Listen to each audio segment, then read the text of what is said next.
So with the conclusion of the 100-Year Darkness, we know what comes next, the Great Hyperspace War, and the rather bonkers situation that happens there. But first, we need to do a little bit of an overview on the Sith, who they are, their empire, and the underlying roots as to why the war happened to begin with.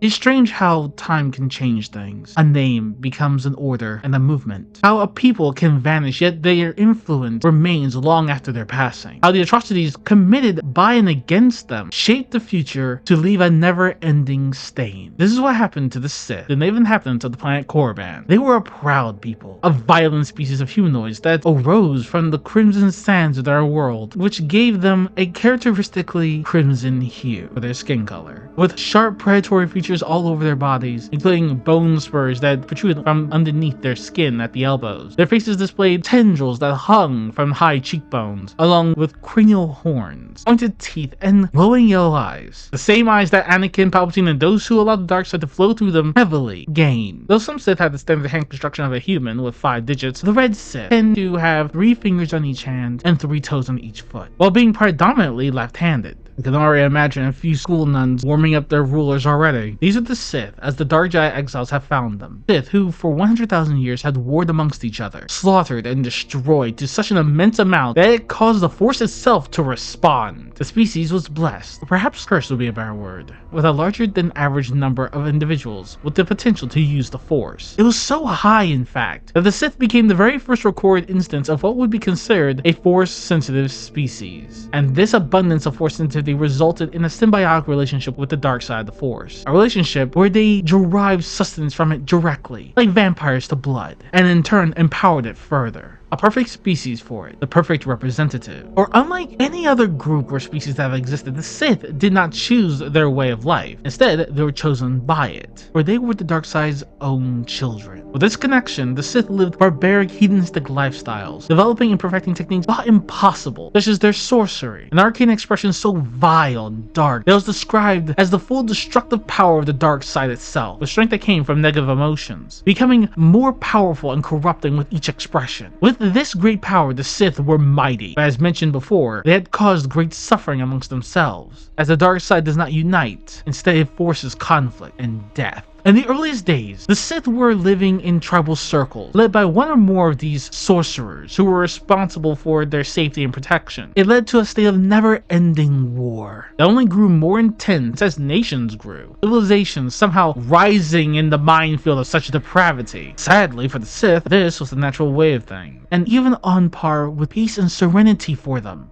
as this was their ultimate existence. With some speculation from sources like Sen herself that the monuments on Korriban that were present at the time of the Dark Jedi Exiles' arrival were far older than even the Zell civilization on Coruscant, which dated back around 200,000 years. And just so you know, the Zell civilization were the ancestors of humans, and the Ancient Sith were older than them. Terrifying.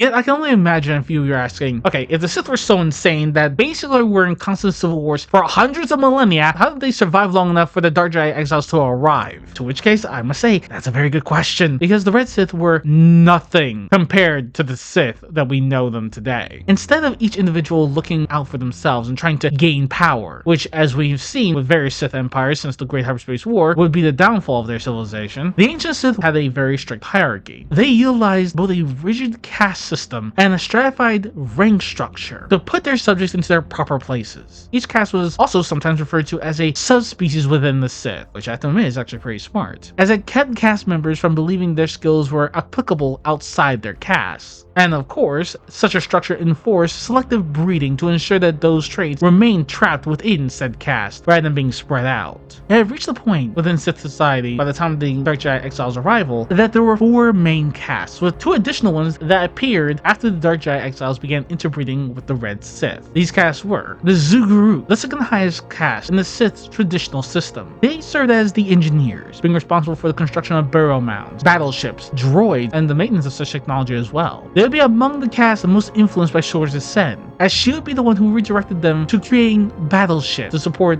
the new Sith Empire's belligerent ambitions of conquest. After them are the Masasi, the warrior caste of the Sith. taller, between 2 to 3 meters in height, which, let's be entirely honest, that's like 6 to 9 feet, mind you, and stronger than the other Sith castes. Their natural Sith aggression and innate force sensitivity made them efficient and vicious soldiers for the Sith Empire. They possessed very acute senses compared to that of a human, especially regarding their hearing, and had extremely tough skin that required powerful cauterizing agents for medical assistance. Basically, they were almost a blaster-proof, like many creatures in Star Wars, unless, of course, you shot them in the eye. Though not all that intelligent, they were able to carry out complex battle plans and maintain their equipment. This made them incredibly useful to the Sith Empire. But the most important aspect of them was their loyalty. Unlike most Sith who fall in line if you were to bark at them, the Massassi would likely punch your head off if you tried. So their loyalty needed to be earned. And once they got it, they were with you for life, regardless of the circumstances. They also had their own form of complex language, likely a form of battle cant, so they could communicate without anyone realizing what they were saying, which is very useful. Next would be the Kasai, the priests of the Sith system, and basically the scholars known to study the nature of the dark side of the Force. Practicing ancient Sith sorcery and rituals, while they lacked raw physical might of the Massassi, they were no less ruthless, but they were far more intelligent. With their knowledge, they likely descended from the Sith sorcerers during the early tribal days who led their society. Their most important aspect was being the spiritual leaders who indoctrinated others in the teachings of the Sith, even acting as loyal shadow hands of Sith kings.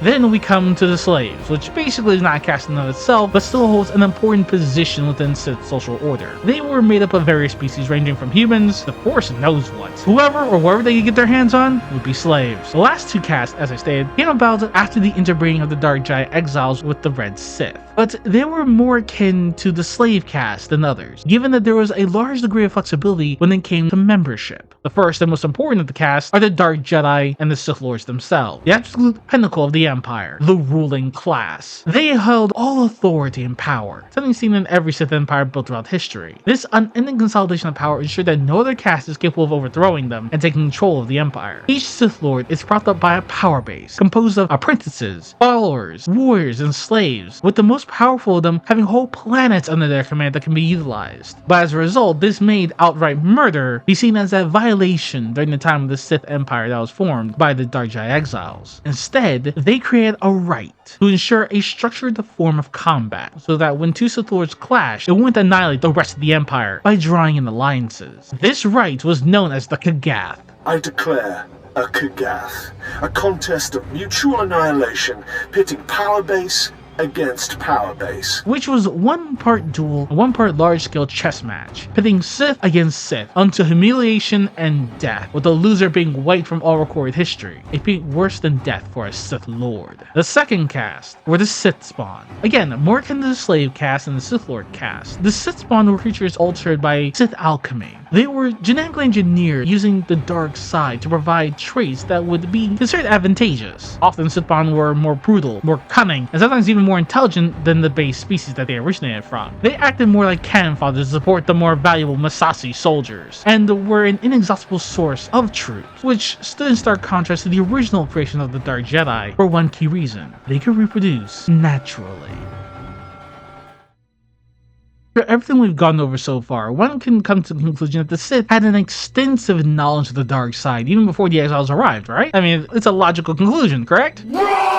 You can literally throw that idea into the bin, because that was not the case. While the Sith were basically the perfect representatives of the dark side in physical form, they had no idea what the hell they were tapping into for the vast majority of their civilization. They were merely in a mutually beneficial relationship. The angrier they got, the more depraved they became, the more blood they shed, the more they dominated and conquered. It just made them stronger. As far as they knew, this was just the natural state of something on their homeworld. They had no idea that this was part of some cosmic tug of war, and that's what makes them so bloody terrifying. From roughly 200,000 BBY to 30,000 BBY, every accomplishment, every ritual, every spell they created using Sith sorcery was something they developed without even knowing the true stakes of what was going the hell on. Back when talking about Zin the Despot, I made a point to say that the Ancient Sith were going around shaking each other like they were in a Dark Eldar party in 440k. The problem is, I wasn't joking! This species is literally just one step removed from being the Drukhari of that universe. worse. And it gets worse because, again, while this species is the perfect representative of the dark side in physical form, that doesn't mean the dark side hasn't had other lesser representatives over the millennia. And one of them happened to stroll its happy little ass right into Korriban, trying to conquer the planet. And no, I don't mean the bugs. I'm talking about the Rakata and their infinite empire. You see, 300 years into the rule of a king named Adeus, hashtag literally the best Sith ever, the Rakata arrived to expand their empire. But rather than just doing what they did on every other planet and conquered it immediately, they took one look at the culture and said, yeah, let's not immediately invade this place, and decided to negotiate, attempting to lull King Adus into their confidence with the use of a holocron. That's right, the Rakata made a holocron and they gave one to the Sith. But that knowledge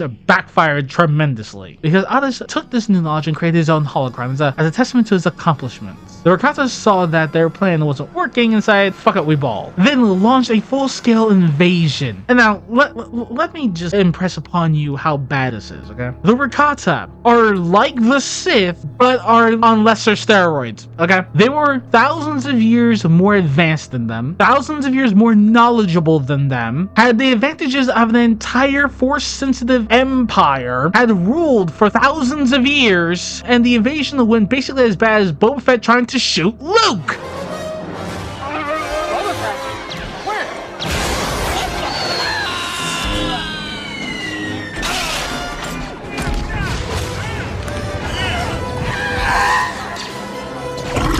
Look, I don't want to go into the details. I'm going to have to give this guy his own entry because he deserves it. But moving on. Unfortunately, nothing lasts forever. Well, technically some things do, but let's not go into that. And unfortunately, in whipping the absolute pants off the Rakata, King Adus, best Sith ever, died. This plunged the Sith back into civil war. But do you want to know the one thing this guy did before he died? Not only did he ensure that the Rakata would never return to Korriban, but he kicked their butts so hard that he managed to secure hyperspace-capable craft for his people. And with them, the floodgates opened. The Sith civilization expanded to neighboring worlds such as Zayas, while Korriban was designated a tomb world in his honor. Hence why Zin the Despot, while was doing his conquest, he ended up not being turned to paste at the double take. But this event is what brought the knowledge of what the dark side was, and they went completely insane with its study. This kind of brings us to the last question.